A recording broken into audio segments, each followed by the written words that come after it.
Hello everyone, welcome to English with Lakshmi. Friends, आज के इस वीडियो में हम क्लास 12th की जो बुक है फ्लेमिंगो इंग्लिश, उसका चैप्टर 1 उसकी लाइन बाय लाइन समरी को कवर करने वाले हैं, जिसका नाम है द लास्ट लेसन। तो चलिए स्टार्ट कर। चैप्टर स्टार्ट करने से पहले थोड़ा ऑथर के बारे में जान लेते हैं। इस चैप्टर के ऑथर हैं Alphons डॉडेज। 1840 to 1897 was a French novelist and a short story writer. The Last Lesson is set in the days of Franco-Prussian War 1870 to 1871, in which France was defeated by Prussia, led by Bismarck. Prussia then consisted of what now are nations of Germany, Poland, and parts of Austria. In this story, the French districts of Alsace and Lorraine have passed into Prussian hands. Read the story to find out what effect this had on life at school. जो writer हैं इनका time period है 1840 to 1897 और ये एक French के novelist and short story writer थे। ये जो लास्ट लेसन है चैप्टर, ये उस समय में सेट हुआ था 1870 एंड 71 के टाइम में, जब फ्रांस और प्रसिया का वॉर चल रहा था, जिसमें जो फ्रांस है वो हार जाता है क्योंकि उसको हरा देता है प्रसिया, जिसको लीड कर रहे थे बिस्मार्क। प्रसिया उस समय जो नेशंस ऑफ जर्मनी है, पोलैंड है एंड पार्ट्स ऑफ ऑस्ट्रिया है। इस समय प्रसिया को जर्मनी के नाम से जानते हैं। इस स्टोरी में फ्रांस जो है उसके जो दो डिस्ट्रिक्ट हैं ऑल्सेस एंड लॉरेन, उसको वो हार जाता है, वो प्रसियन हैंड में चले जाते हैं। तो हमको इस स्टोरी में यही पढ़ना है, तो इसका इफेक्ट स्कूलों पर क्या पड़ता है। तो चलिए स्टार्ट करते हैं इस चैप्टर की line by line explanation.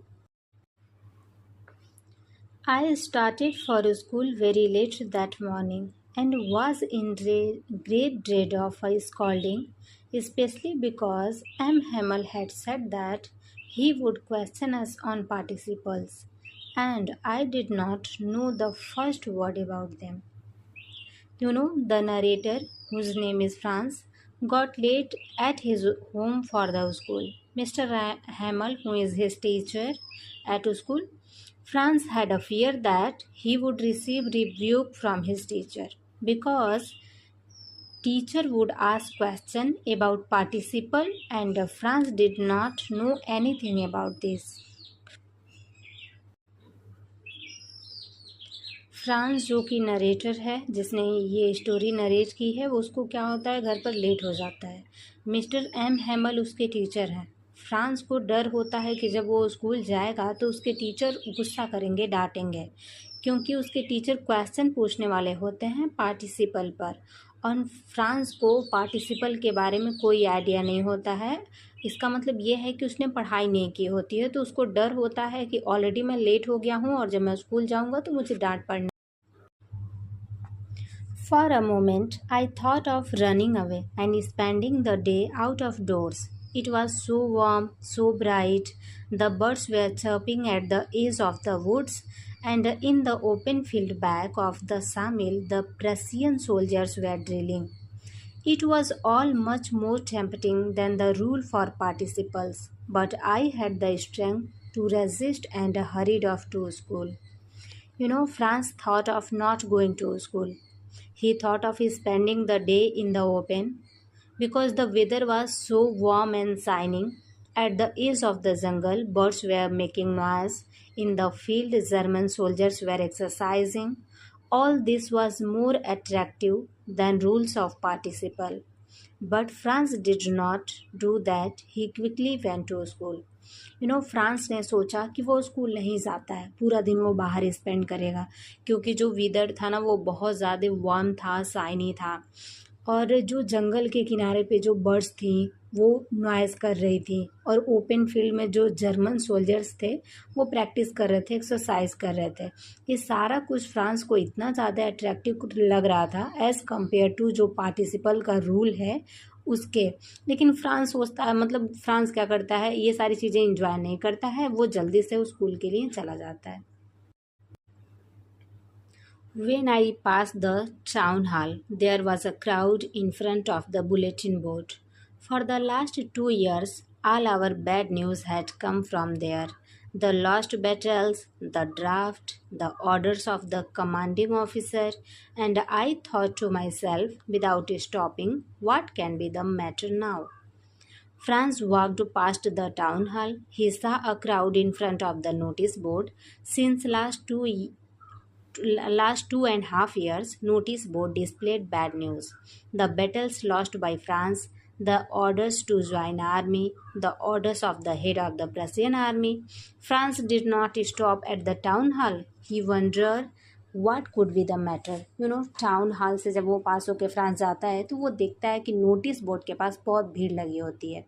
France सोचता है कि ये पिछले और 2.5 साल से जितने भी बैड न्यूज़ है ना इसी नोटिस बोर्ड पे लगते हैं, चाहे वो फ्रांस ने जो बैटल हारा है वो जो जर्मन से, तो वो सारे बैटल या फिर ऑर्डर आर्मी ज्वाइन करने वाले ऑर्डर थे या फिर head of the Prussian army का कोई ऑर्डर था।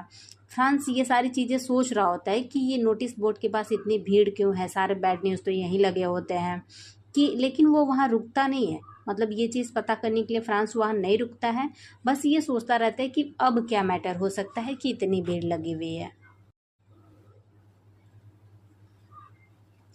Then, as I hurried by as fast as I could go, the blacksmith watcher who was there with his apprentice reading the bulletin called after me, "Don't go so fast, Bob. You will get to your school in plenty of time." Then Franz walked quickly towards school. The blacksmith watcher was reading the bulletin. His trainee was also with him. Watcher called Franz and told him not to hurry. Watcher further told Franz that he would reach to school before time. जब France जल्दी जल्दी उस school की तरफ जा रहा था तो जो ब्लैक स्मिथ था वॉचर, वो बुलेटिन को पढ़ रहा था और उसके साथ जो उसका ट्रेनी था वो भी था। तो वॉचर कहता है फ्रांस को कि जल्दी मत करो बच्चे, मतलब अभी तुम्हारे पास टाइम है और टाइम से तुम पहले पहुंच जाओगे।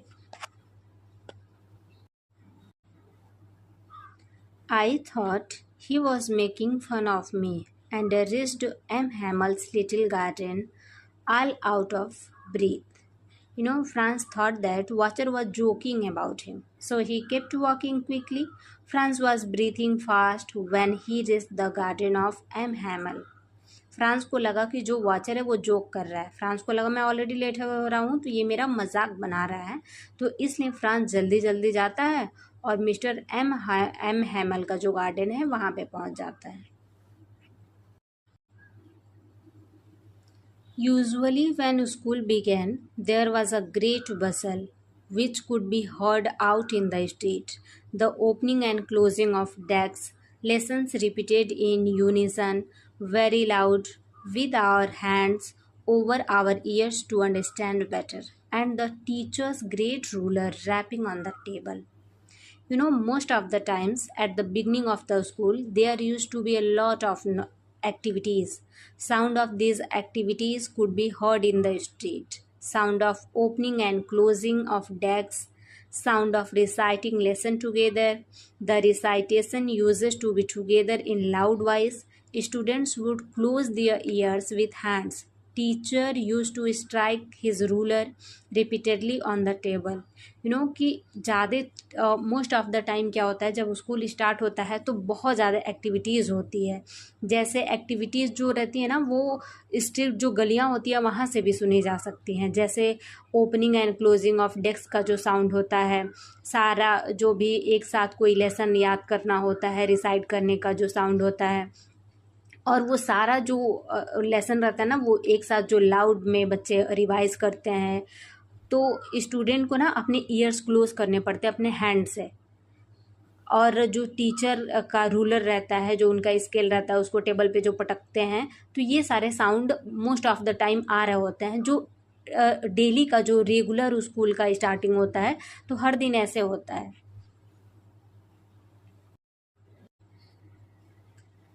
But now it was all so still. I had counted on the commotion to get my desk without being seen. But of course, that day everything had to be as quiet as Sunday morning.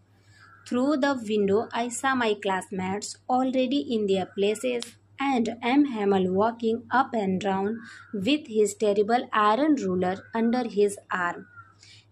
But there was no noise. Franz had depended upon the noise and activities to reach his desk without getting noticed.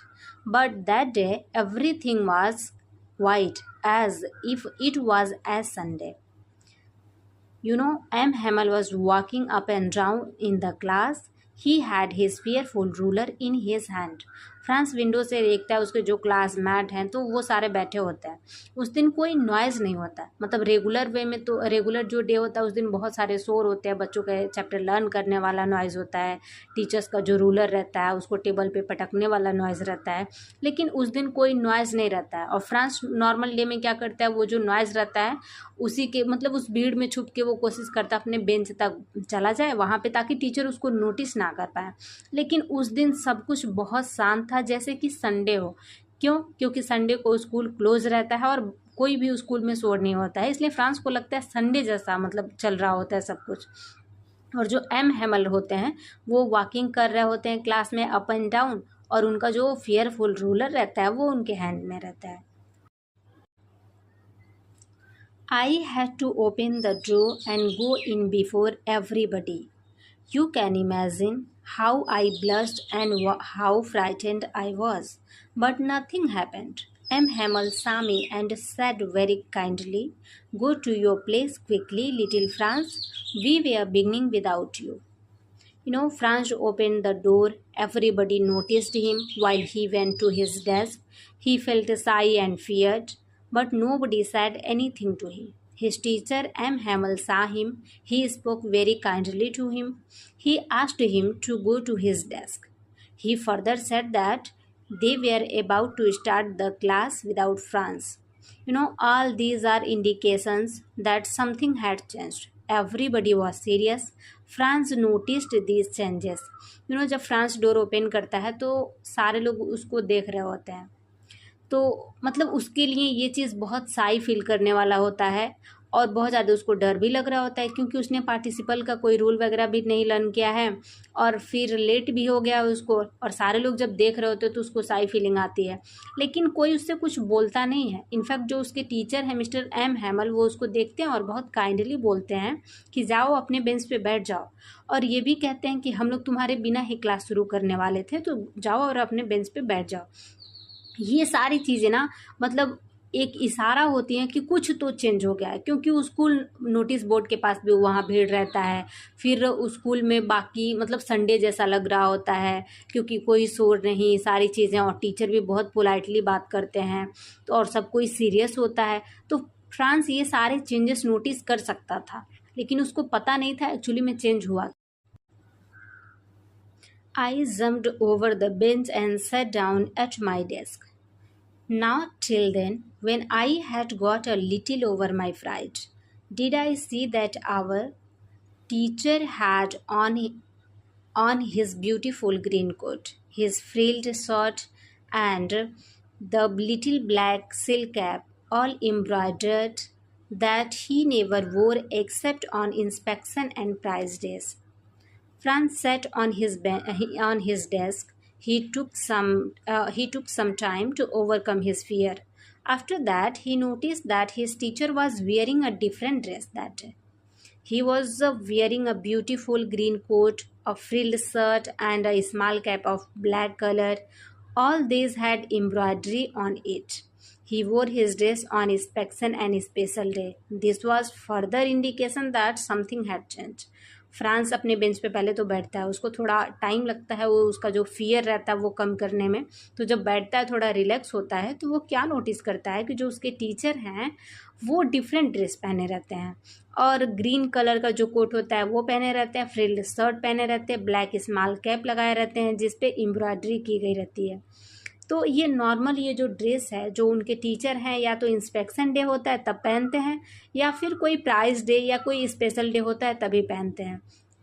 तो France को लगता है आखिर आज हुआ क्या है, इतनी सारी चीज़ें डिफरेंट लग रही हैं. टीचर ने गुस्सा भी नहीं किया और क्लास भी पूरा शांत है, सारे लोग सीरियस भी हैं, टीचर के ड्रेस भी अलग हैं, तो कुछ तो हुआ है जो फ्रांस को नहीं पता था। Besides, the whole school seemed so strange and solemn. But the thing that surprised me most was to see on the back benches that were always empty. The village people sitting quietly like ourselves.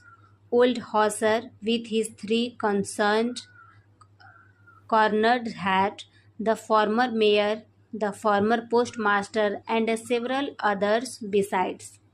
Additionally, the school was looking strange and formal. Franz was more surprised to see people sitting at the back benches. These benches normally used to be empty. Today, villagers were sitting there quietly. Old M. Hauser was wearing hat. Former mayor, former postmaster, and many other were also sitting in the class. ये सारी चीज़ें तो France को अभी अलग लग ही रही थी। वो क्या देखता है कि जो बैक बेंच है तो वो जो हमेशा खाली रहता था, आज के दिन वो सब भरा हुआ था। और बस स्टूडेंट नहीं, जो विलेजर्स थे, जो मिस्टर ओल्ड हॉसर थे वो, और हैट लगाए हुए थे वो बैठे थे, फॉर्मर मेयर थे, पोस्टमास्टर थे, और भी बहुत सारे लोग बैठे हुए थे। तो और बिल्कुल स्टूडेंट की तरह साइलेंटली वो सारे लोग भी उस क्लास में पीछे बैठे हुए थे। तो फ्रांस को ये सारी चीज़ें बहुत ही ज़्यादा सरप्राइजिंग लगती हैं। Everybody looked sad, and Hauser had brought an old primer, thumbed at the edges, and he held it open on his knees, with his great spectacles lying across the pages. Everybody was very sad, and Mr. Hauser had brought his book of primary class. Edges of the book were worn out. He had opened this book on his knees. His spectacles were on the pages of the book. सब कोई बहुत ज़्यादा sad था। जो Hauser था वो अपना primary school का जो बुक था वो लेके आया था, जिसके किनारे फटे हुए थे, एंड उस बुक को उसने अपने जो नीज होता है, घुटना होता है, उस पर रख के ओपन किया हुआ था।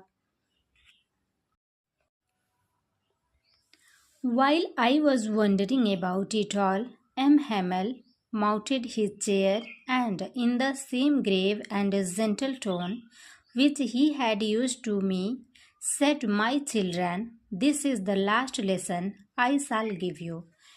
Franz was trying to guess what had happened. Meanwhile, M. Hamel, who was his teacher, sat on his chair, and he said in a sad and gentle voice that this is the last lesson he would teach them. France try कर रहा था guess करने का कि क्या हुआ है। तब तक जो उसके टीचर होते हैं एम हैमल, वो चेयर पे बैठते हैं और बहुत ही सैड और जेंटल वॉइस में कहते हैं कि ये लास्ट लेसन है जो मैं आप लोगों को आज पढ़ाने वाला हूँ। ये हम लोग का लास्ट चैप्टर होने वाला है, लास्ट लेसन होने वाला है। The order has come from Berlin to teach only German in the schools of Alsace and Lorraine. The new master comes tomorrow. This is your last French lesson. I want you to be very attentive. M. Hamel informed that an order had come from Berlin in all schools of Alsace and Lorraine towns. The teaching had to be in German medium. The new teacher would be coming tomorrow. He further informed that this would be our last class in French. He requested them to pay attention. जो M हैमल हैं तो वो कहते हैं कि ये हम लोग का लास्ट लेसन है, और वो इन्फॉर्म करते हैं कि बर्लिन से ऑर्डर आ चुका है कि जो अल्सेस है, लॉरेंस है, ये जो दोनों डिस्ट्रिक्ट हैं, तो इसमें जितने स्कूल हैं सब में जो भी टीचिंग का मेथड होगा वो जर्मन मीडियम होगा, ना कि फ्रेंच में पढ़ाया जाएगा। एंड जो न्यू टीचर हैं जो जर्मन लैंग्वेज पढ़ाएंगे वो कल आ रहा है। और वो आगे ये भी इन्फॉर्म करते हैं कि ये आप लोगों का जो फ्रेंच लैंग्वेज है उसका ये लास्ट लेसन है, इसलिए मैं आप लोगों से रिक्वेस्ट कर रहा हूँ कि आप लोग सारे लोग ध्यान दीजिए। ये सारी बातें जो फ्रांस है उसके टीचर कहते हैं Mister M Hamel. What a thunderclap these words were to me. Oh, the wretches! That was what they had put up at the town hall. These words were a shock to France. He calls Germans scoundrels. Now he is able to understand about the notice at the bulletin board.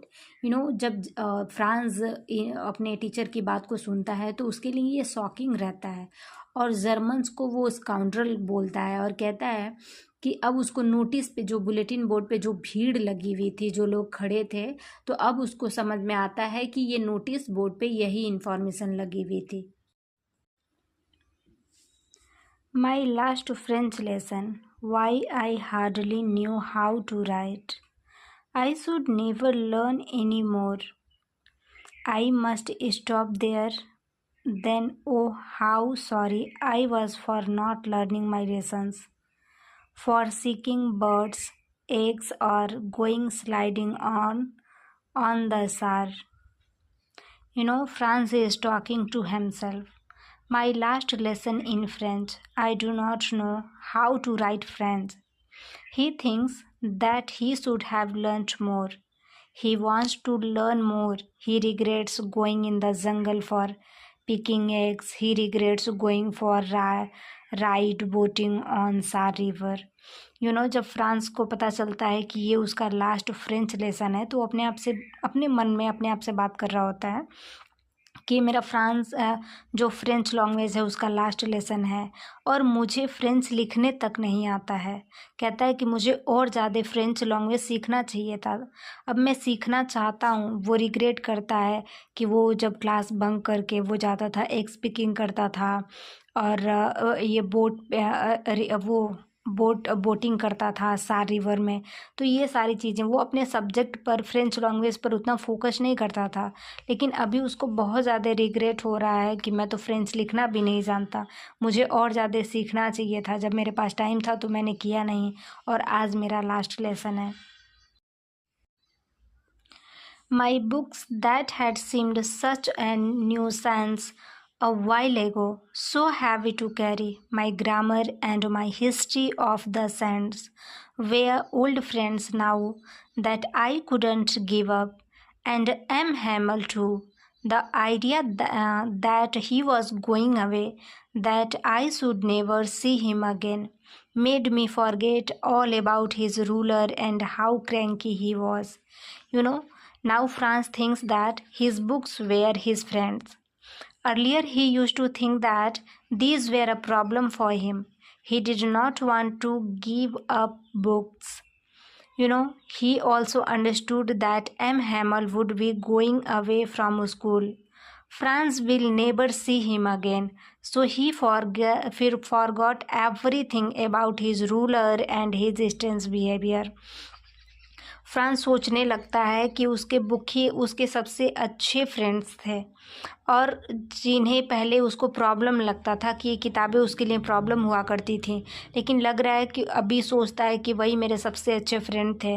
और वो अब किताबों को छोड़ना नहीं चाहता है, क्योंकि अब से फ्रेंच लैंग्वेज पढ़ाई नहीं जाएंगी, और उसको बहुत ज़्यादा रिग्रेट हो रहा है. और ये बात भी उसको समझ में आती है कि जो M. हैमल उनके फ्रेंच टीचर हैं, तो अब वो नहीं पढ़ाएंगे, उस स्कूल में वो नहीं रहेंगे, और फ्रांस जो है अब अपने टीचर को दोबारा नहीं दिखेगा. तो वो जो टीचर का रूड बिहेवियर या फिर गुस्सा या उनका रूलर होता है मारना, तो वो सब कुछ उस मोमेंट पे भूल जाता है. उसको बस पछतावा हो रहा होता है कि उसको अपनी लैंग्वेज आनी चाहिए थी, उसको पढ़ना चाहिए था. तो वो बहुत अफसोस कर रहा होता है. Poor man. It was in honor of this last lesson that he had put on his fine Sunday clothes, and now I understood why the old men of the village were sitting there in the back of the room. It was because they were sorry, too, that they had not gone to school more. It was their way of thanking our master for his 40 years of faithful service, and of showing their respect for the country that was theirs no more. Franz now understood many things. M. Hamel was wearing those clothes because it was his last lesson. Villagers were sitting in the class because they had a regret of not going to school for more time. They had come to the class to thank M. Hamel for the service he had given to the school. They had come to show respect to their country, since their country was occupied by Germans. The author says that now it was not their country. France को अब सारी बातें समझ में आने लगती हैं कि जो एम हैमल थे तो उन्होंने ये जो न्यू क्लोथ से मतलब ये सारे कपड़े क्यों पहने थे, क्योंकि वो उनका लास्ट लेसन है। और जो विलेजर्स हैं वो पीछे बेंच पर क्यों बैठे हैं, क्योंकि उनको भी रिग्रेट था कि वो स्कूल नहीं जा पाए। और जो क्लास है ना, मतलब इसीलिए वो सारे लोग आए हैं एम हैमल को थैंक यू करने के लिए। उनका जो सर्विस, जो स्कूल को वो 40 ईयर से जो पढ़ा रहे थे, उनका जो सर्विस है उसके लिए थैंक यू बोलने के लिए वो सारे लोग आए हैं। और वो अपना रिस्पेक्ट दिखाने के लिए अपने कंट्री को, जो कंट्री जो जर्मन्स थे अब ऑक्यूपाई कर ली गई है, तो वो अब उनकी कंट्री भी नहीं रहेगी। तो ये सारी चीज़ें, सारी बातें अब फ्रांस को समझ में आ जाती हैं। While I was thinking of all this, I heard my name called. It was my turn to recite. What would I not have given to be able to say that dreadful rule for the participle all through, very loud and clear, and without one mistake? But I got mixed up on the first words, and I stood there, holding on Tommy desk, my heart beating and not daring to look up. While Franz was thinking, his name was called. He wanted to recite his lesson correctly. He was ready to give everything he had to correctly recite rules of participle, but he got confused. He stood silently at his desk. He did not have the courage to look up and see his teacher. France ये सारी बातें सोच रहा था, हर बात उसको समझ में आ रही थी कि अब फ्रेंच लैंग्वेज पढ़ाया नहीं जाएगा, टीचर चले जाएंगे, और ये जो जर्मन है उन्होंने ऑक्यूपाई कर लिया है सारी चीज़ें, सब कुछ सोच रहा है। तब तक उसका नाम बोला जाता है और वो चाहता है कि जो उसका लेसन है ना उसको अच्छे से वो रिसाइट करे, करेक्टली रिसाइट करे, और वो रेडी होता है सब कुछ मतलब करेक्टली रिसाइट करने के लिए, लेकिन वो कंफ्यूज हो जाता है। अब जब कंफ्यूज हो जाता है तो वो साइलेंटली अपने डेस्क पर खड़ा हो जाता है एंड मतलब उसकी हिम्मत नहीं रहती है कि वो अपने टीचर को फेस कर सके, क्योंकि वो टीचर जिसने बहुत मेहनत से सारा कुछ पढ़ाया था, लेकिन बच्चों ने उन चीज़ों को मतलब सीरियस नहीं लिया, फ्रांस ने मेहनत नहीं की, तो इसलिए उसको शर्मिंदगी फील होती है और उसमें हिम्मत नहीं रहती है कि वो अपने टीचर को देखे। I heard M. Hamel say to me, I won't scold you, little Franz. You must feel bad enough. See how it is. Every day we have said to ourselves, Wah, I have plenty of time. I'll learn it tomorrow. And now you see where we have come out. M. Hamel is called Franz. M. Hamel told Franz that he will not scold Franz. You must be feeling bad. Every day we tell ourselves that we have lot of time to study. I will study tomorrow, and now you have understood that there will be no tomorrow. जब France confuse हो आता है, अपने teacher को face नहीं कर पाता, तो एम हैमल उससे कहते हैं कि मैं तुम्हें डांटूंगा नहीं, तुम्हें बुरा फील करना चाहिए, क्योंकि हम लोग क्या करते हैं, हर दिन अपने आप से कहते हैं कि कल पढ़ लेंगे, कल कर लेंगे कोई भी चीज़, और आप लोगों को खुद ही पता होगा कल करते करते हम लोग कहाँ पहुँच जाते हैं।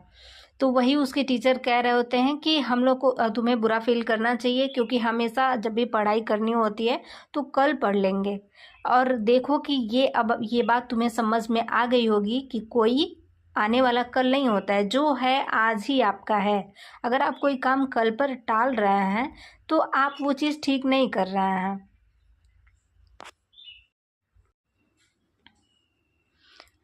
That's the great trouble with Alsace. She puts off learning till tomorrow. Now those fellows out there will have the right to say to you, how is it You pretended to be Frenchman, and yet you can neither speak nor write your own language. But you are not the worst. Poor little France.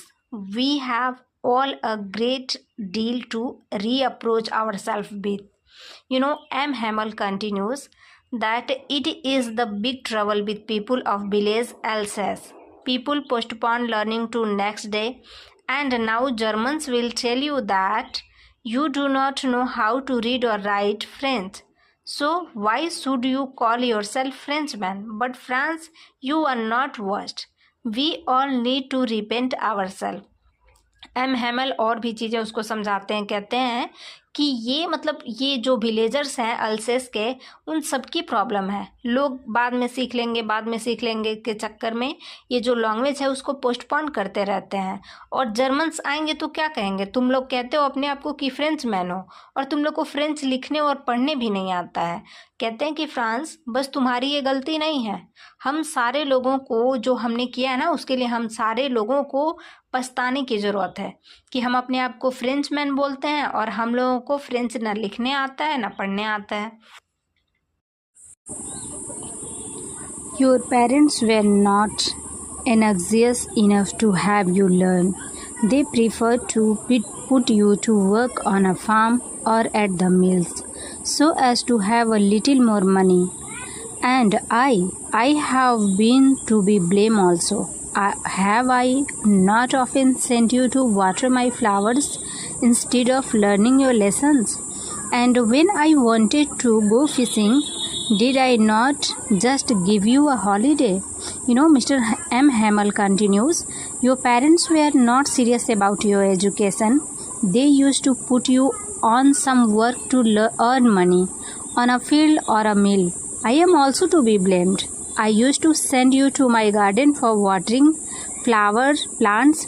When I went for fishing, I used to give you holidays.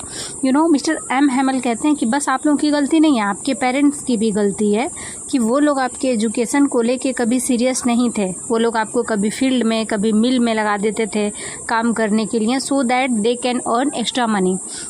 And मुझे भी blame किया जाना चाहिए because I use to send you for my I use to send you to garden for watering. कि मतलब मैं भी आप लोगों को मेरे गार्डन में प्लांट्स को वाटर करने के लिए सेंड कर दिया करता था। एंड जब भी मैं फिशिंग के लिए जाया करता था, I use to give you holiday, मैं आपको हॉलीडे दे दिया करता था। तो एम हैमल बोलते हैं स्टूडेंट्स से कि मतलब बस आप लोग की गलती नहीं है, गलती आपके पेरेंट्स की भी है कि वो फील्ड वगैरह काम कराने के लिए, मिल में काम कराने के लिए, so that they can earn some extra money, तो वो लोग आप लोगों को लगा दिया करते थे। और मैं भी कई बार अपने गार्डन में प्लांट्स को वाटरिंग के लिए आप लोगों को लगा दिया करता था, और जब मैं फिशिंग के लिए जाया करता था तो मैं हॉलीडे दे दिया करता था आप लोगों को।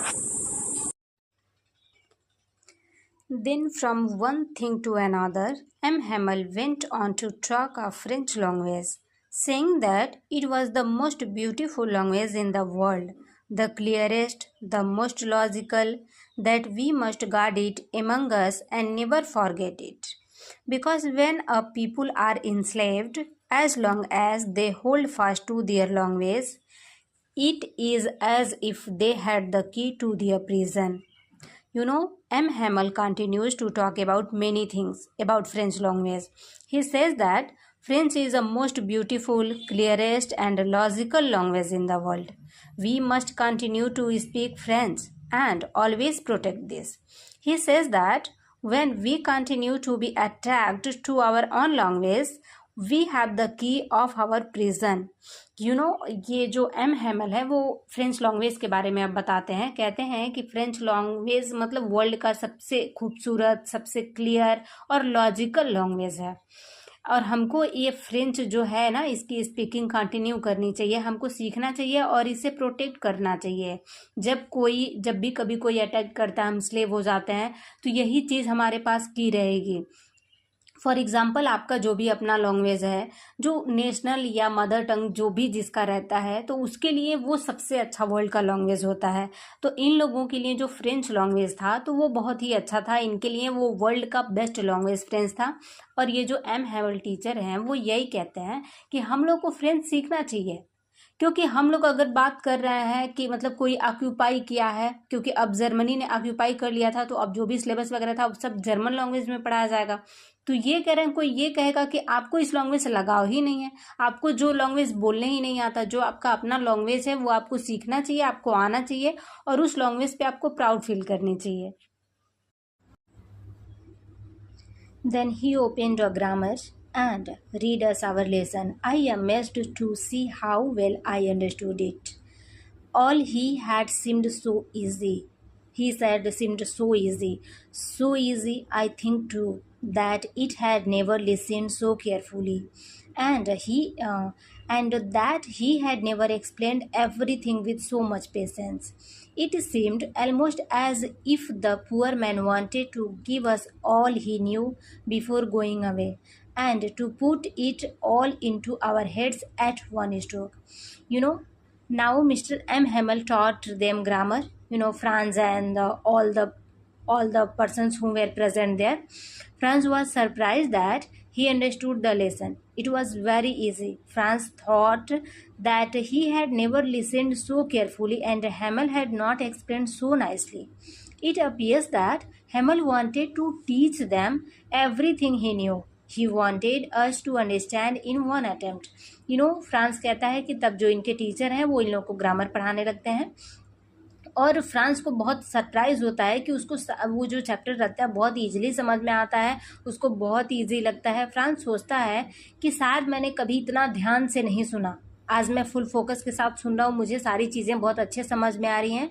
और मिस्टर जो हैमल है ना, शायद उन्होंने भी इतना अच्छे से सब कुछ कभी एक्सप्लेन नहीं किया।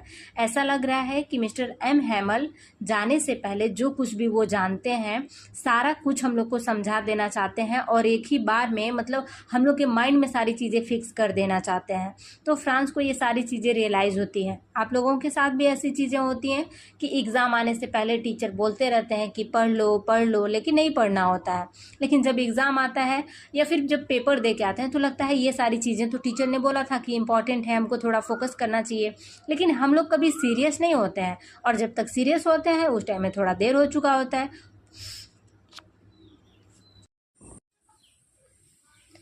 After the grammar, we had a lesson in writing. That day, M. Hamel had new copies for us, written in a beautiful round hand. Franz Alsace. They looked like little flags floating everywhere in the schoolroom, hung from the rod at the top of our desk. After grammar class, Hamel taught writing. He gave them a new notebook. Franz Alsace were written on each notebook. These words were written beautifully in the notebook. Franz felt that these words were written on small flags and these were everywhere in the classroom. Grammar का class हुआ, उसके बाद से M हैमल इन लोगों को writing सिखाते हैं और सारे लोगों को एक एक नोटबुक्स देते हैं और उस नोटबुक्स पे फ्रांस अल्सेस ये लिखा रहता है हर एक बुक पर। और ये जो वर्ड्स रहते हैं ना, ये बहुत ही ब्यूटीफुली उन नोटबुक्स पे लिखे हुए रहते हैं। फ्रांस को ऐसा लगता है कि ये छोटे छोटे फ्लैग पर ये सारे वर्ड्स, ये जो है फ्रांस और प्लस अल्सेस, तो ये लिखा रहता है। फ्रांस की जो डिस्ट्रिक्ट था अल्सेस, तो फ्रांस और अल्सेस करके उस पर लिखा रहता है। तो फ्रांस मतलब लगता है कि क्लास में चारों तरफ ये फ्रांस अल्सेस करके लिखा हुआ है, ये सारी फीलिंग आ रही होती है।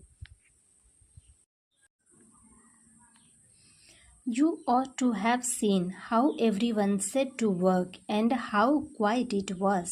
The only sound was the scratching of pens over the paper. Franz continues to think. One should have seen that everybody started writing earnestly. It was so impressive. It was very quiet in the class. Nobody was talking. One could hear sound of pen writing on paper. France सोच रहा होता है कि किसी को देखना चाहिए कि सारे लोग कितना ज़्यादा एक्साइटेड होकर लिखना चालू कर दिए हैं। ये सारी चीज़ें बहुत इम्प्रेसिव लग रही हैं। क्लास में एकदम शांति है, कोई बात नहीं कर रहा है और कोई भी ईजिली जो पेन का साउंड, स्क्रैचिंग साउंड पेपर पे लिखने का आता है, कोई भी उस साउंड को सुन सकता था। सारे लोग एकदम अर्नेस्टली क्या करते हैं, लिखना चालू कर देते हैं। जो ही एम हैमल बोलते हैं राइट करने के लिए, तो सारे लोग राइटिंग स्टार्ट कर देते हैं और क्लास में एकदम ही शांति होती है। Once some beetles flew in, but nobody paid any attention to them. Not even the littlest ones, who worked right on tracing their fish hooks, as if that friends too. On the roof, the pigeons cooked very low, and I thought to myself, will they make them sing in German, even the pigeons? Franz described further, some beetles came into the classroom. Nobody got disturbed. The, the young little kids were also writing their cursive handwriting. On the roof, one pigeon made a sound. Franz wondered if Germans will order pigeons to sing in German medium. France और भी चीज़ें describe करता है, कहता है कि कुछ जो बीटल है ना वो क्लासरूम में आ जाते हैं, तो क्या होता है कि लेकिन कोई भी डिस्टर्ब नहीं होता है। फ्रांस आगे बताता है कि मतलब एक छोटा से जो सबसे छोटा बच्चा रहता है ना वो भी अपनी कर्सिव राइटिंग पे फोकस कर रहा होता है, उन सारी चीज़ों पे फोकस नहीं करता है। और जो रूफ रहता है ना वहाँ पर पिजन का साउंड आता है, तो फ्रांस इमेजिन करता है कि मतलब क्या ये पिजन्स जो हैं तो अभी तक ये फ्रेंच लैंग्वेज ही समझ रहे होंगे, तो क्या जर्मन जो है वो पिजन को भी जर्मन मीडियम में, मतलब ये अब से पिजन भी जर्मन मीडियम में कुकू करेंगे। तो ये सारी चीज़ें ऐसी होती हैं। Whenever I looked up from my writing, I saw M. Hamel sitting motionless in his chair and gazing first at one thing, then at another, as if he wanted to fix in his mind just how everything looked in that little schoolroom. Whenever Franz looked up, he noticed that M. Hamel was sitting in chair. He was not making any movements. He was staring at things in the classroom one by one. Hamel was trying to see how things looked in the classroom. It means that Hamel had become emotional. He felt attached to everything in the classroom.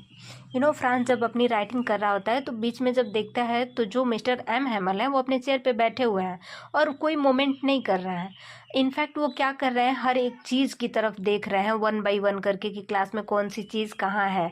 ऐसा लगता है कि जो M हैमल है तो वो बहुत emotional हो गए हैं और वो बस क्लासरूम को देख रहे हैं कि कौन सी चीज़ें कैसी हैं। जैसे कई बार क्या होता है कि मेमोरी सेव करने के लिए मतलब लोग कई बार वो सारी यादों को महसूस करते हैं, तो वैसे ही एम हेमल एक एक चीज़ को देख रहे थे कि इस स्कूल रूम में मतलब कौन सी चीज़ कहाँ पे है कैसे है, वो काफ़ी इमोशनल रहते हैं। Fancy for 40 years he had been there in the same place, with his garden outside the window and his class in front of him, just like that. Franz continues to think, imagine Hamel had been in the same classroom for 40 years. His garden was outside the window and his class was in front of him. All are still at the same place. France सारी चीज़ें ये imagine कर रहा है, notice कर रहा है, उन पिजन्स के बारे में सोच रहा है, बीटल्स आते हैं कोई शोर नहीं करता। तो और ये फ्रांस क्या सोच रहा होता है कि मतलब इमेजिन करता है कि लास्ट 40 ईयर से जो मिस्टर एम हैमल थे उनका सेम ही क्लास रहा है और बाहर इनका गार्डन है और गार्डन का मतलब विंडो के सामने जस्ट इनका गार्डन है और सारी चीज़ें अपने जगह पर ही हैं। तो फ्रांस ये सारी चीज़ें इमेजिन कर रहा होता है। Only the desks and benches had been worn smooth. The walnut trees in the garden were taller, and hope vine that he had planted himself twined about the windows to the roof. Hop vine is a type of creeper, and twinned around means circle around. France describes changes in last 40 years. The benches and decks had worn out. These were smooth now. The walnut tree had become taller. Some Hamel had planted hop vines in his garden. These had grown. These had taken support of window to climb up to the roof. Nothing else had change. France जो भी changes हुए रहते हैं उनको describe करता है कि last 40 years में मतलब और सारी चीज़ें तो नहीं बदली हैं, जो चीज़ जहाँ है वैसे ही है, लेकिन ये जो बेंच हैं वो थोड़ा वर्न आउट हो गए, थोड़े पुराने हो गए हैं, और बैठ बैठ के थोड़ा सा अब वो स्मूथ हो गया है। जो वालनट ट्री था वो थोड़ा और बड़ा हो गया है, और जो हॉप वाइन एक क्रीपर वाला जो पौधा होता है उसको जो मिस्टर एम हैमर लगाए थे गार्डन में, तो वो भी बड़ा हो गया है, और वो विंडो का सपोर्ट लेके रूफ पे धीरे धीरे वो चढ़ रहा है, और भी और कोई चीज़ बदली नहीं है। How it must have broken his heart to leave it all, poor man, to hear his sister moving about in the room above, packing their trunks, for they must leave the country next day. France continues to think Hammel's heart must be feeling very sad to go away. His sister was doing packing on the first floor. All could hear that sound because they were leaving the country next day. France सारी चीज़ें ये imagine कर रहा होता है, तो सोचता है इनके लिए मतलब है ये जो मिस्टर एम हैमल है इनको कितना बुरा लग रहा होगा, क्योंकि ये लास्ट 40 ईयर से सेम जगह पर पढ़ाते थे, यहीं रहते थे। उनकी जो सिस्टर है तो फर्स्ट फ्लोर पे ये लोग रहते भी थे वहीं, तो पैकिंग कर रही है, तो वो सारे साउंड सुनाई दे रहे हैं, क्योंकि उन लोग को अगले दिन वो कंट्री छोड़ना है, उन लोग को वहाँ से जाना है। तो फ्रांस ये सारी चीज़ें सोच रहा है, इमेजिन कर रहा है मिस्टर एम हैमल के जो सिचुएशंस है कि वो क्या फील कर रहे होंगे, उनको कैसा लग रहा होगा, ये सारी चीज़ें। But he had the courage to hear every lesson to the very last. After the writing, we had a lesson in history, and then the baby chanted their ba, be, be, bo, boo. France described France was very sad but on that day. But he listened to all the lessons till their end. France says that they showed his courage. After lesson of writing, Hamel taught them history lesson. After that, small kids recited rhyme. France describe करता है कि वो उस दिन बहुत ही ज़्यादा sad था, लेकिन उसने हर लेसन को लास्ट तक सुना। ये उसका करेज शो करता है। एंड आफ्टर राइटिंग जो मिस्टर एम हैमल थे तो हिस्ट्री लेसन हिस्ट्री उन लोगों को पढ़ाते हैं, फिर उसके बाद से जो छोटे छोटे किड्स हैं वो पोएम रिसाइट करने लगते हैं। Down there at the back of the room, old Hauser had put on his spectacles and, holding his primer in both hands, spelled the letters with them. You can see that he too was crying. His voice trembled with emotion, and it was so funny to hear him that we all wanted to laugh and cry. Oh, how well I remember it, that last lesson. France describes Mr. Hauser had put on his spectacles. He held his book of primary class in both hands. He was trying to recite spelling of words. He was crying. His voice was shaking. He was full of emotions. His voice was very funny. Everybody in the classroom wanted to laugh and cry. Example of mix of emotions. Franz remembered his last lesson. This was their last lesson. And Franz describe करता है कि जो mister Hauser है ना, तो उसने चश्मा लगाया हुआ है और उसने अपने हाथ में जो प्राइमरी क्लास की किताबें हैं उनको दोनों हाथ से पकड़ा हुआ है, और वो स्पेलिंग को रिसाइट करने की कोशिश कर रहा है, और वो रो रहा है। यानी कि होता है ना, मिक्स टाइप ऑफ इमोशंस होते हैं, इंसान थोड़ा खुश भी होता है और वो दुखी भी होता है, तो वो हंस भी रहा होता है और रो भी हो रहा है, तो मतलब फुल ऑफ इमोशन था। उसके जो वर्ड थे वो शेकिंग थे, उसकी जो वॉइस थी। और सारे लोग जो भी क्लास में अब उस समय प्रेजेंट थे वो सारे लोग मतलब हंसना भी चाहते थे और रोना भी चाहते थे, क्योंकि मिक्स ऑफ इमोशन था, खुशी वाला भी और गम वाला भी। फ्रांस अपना लास्ट जो लेसन है उसको रिमेम्बर करता है। All at once the church clock struck 12, then the angels. At the same moment, the drums of Prussian returning from drill sounded under our windows. M. Hamel stood up, very pale, in his chair. I never saw him look so tall. France describes, suddenly it was 12 o'clock by the clock at church. Prayers started at church. Persian soldiers were returning from their exercise. Their bells made sound near the window of classroom. Hamel got up from his chair. He was looking yellow. He appeared very confident. France describe करता है कि suddenly 12 o'clock church का जो clock था उसमें 12 बज जाते हैं. प्रेयर चर्च में स्टार्ट हो जाता है. जो पर्शियन सोल्जर्स थे वो एक्सरसाइज करके वापस लौट रहे थे और विंडो से जब वो जा रहे थे तो उनको देखा जा सकता था. एम हैमल अपने चेयर से उठते हैं और उनका कलर एकदम मतलब फीका नहीं पड़ जाना, चेहरे का कलर उड़ जाना, तो उनका कलर येलोइश हो जाता है. He appeared very confident. My friends, said he, I, but something choked him. He could not go on. Then he turned to the blackboard, took a piece of chalk, and bearing on with all his might, he wrote as large as he could, Vive la France. Hamel started saying, my friends, but something stopped him. He could not continue. Then Mr. Hamel turned towards blackboard and took a piece of chalk. Taking support of all his power, he wrote, Long live France. He wrote in very large words. जो mister M हैमल हैं तो वो M हैमल start करते हैं my friend बोलते हैं. तब तक कुछ मतलब ऐसा रहता है कि उनका मन भर जाता है तो वो रुक जाते हैं और अपनी बात को कंटिन्यू नहीं कर पाते हैं.